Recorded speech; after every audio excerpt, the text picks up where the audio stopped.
ინაუგურაციამდე 2 კვირით ადრე ამერიკის შეერთებული შტატების არჩეული პრეზიდენტი დონალდ ტრამპი დასავლეთ ნახევარსფეროს რუკის ხელახლა ფორმირების გეგმებზე ალაპარაკდა. როგორც თავად ამბობს, მიზნის მისაღწევად არც სამხედრო ძალის გამოყენებას გამორიცხავს.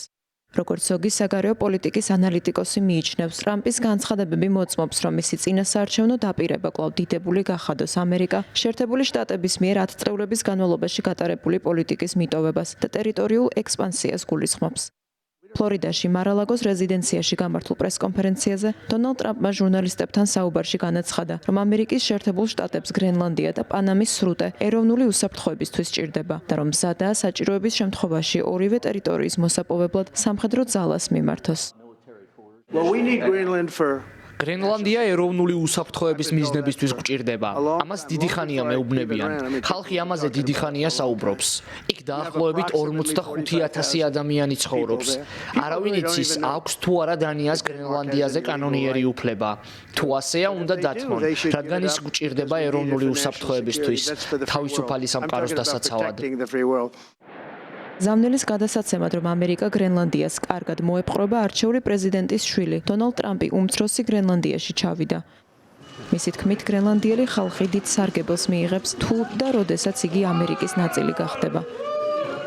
ამის პარალელურად თავად დონალდ ტრამპმა კიდევ არაერთი მოულოდნელი განცხადება გააკეთა, მათ შორის მექსიკის ყურისთვის სახელის გადარქმევის და კანადასთან ხელოვნური საზღვრის წაშლის შესახებ. ვაპირებთ მექსიკის ყურის სახელი ამერიკის ყურეთ შევცვალოთ.